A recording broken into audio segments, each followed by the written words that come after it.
Hello, hello, hello. Hello Philippines. Hello world.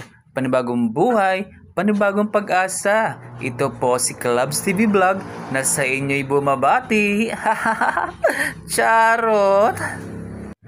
Ano na naman kaya ang vlog ko? Ang hirap mag-isip. Buti sana kung wala akong stroke. Kahit saan, pwede akong pumunta. Kundi sa bahay, sa kapilya. Hay, ano kaya ang pwede? Nag-exercise na ako.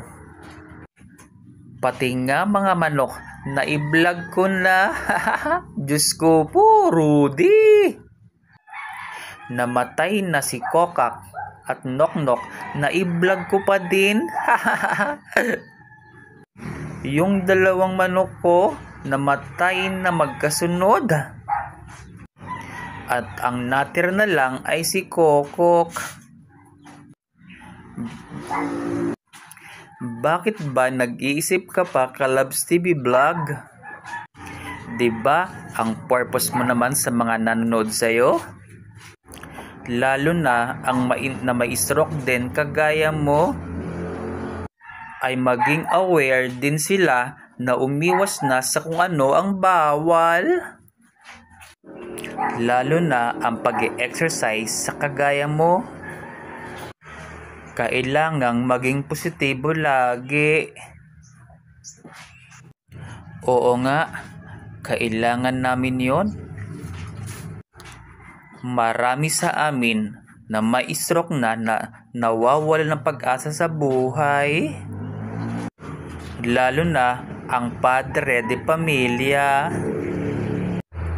Kapag tinamaan ng stroke, sasabihin nila wala na silang silbi.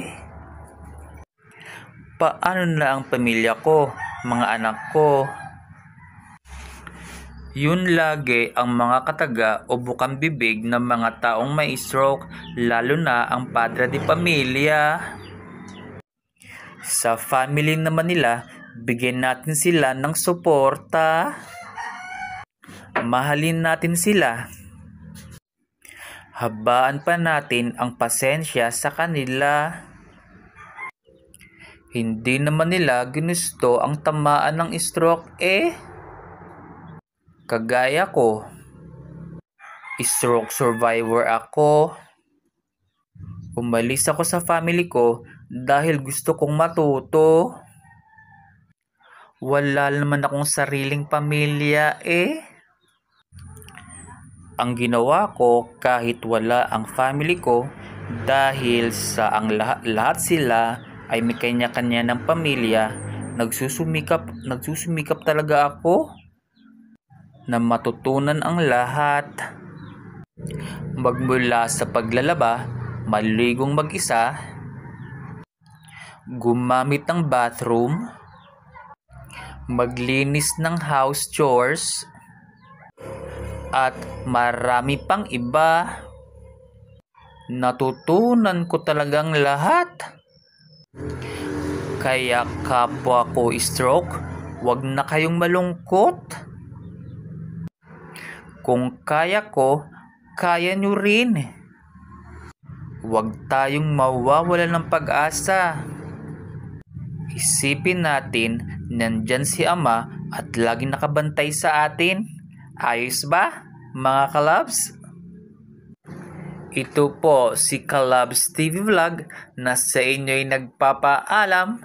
Bye-bye!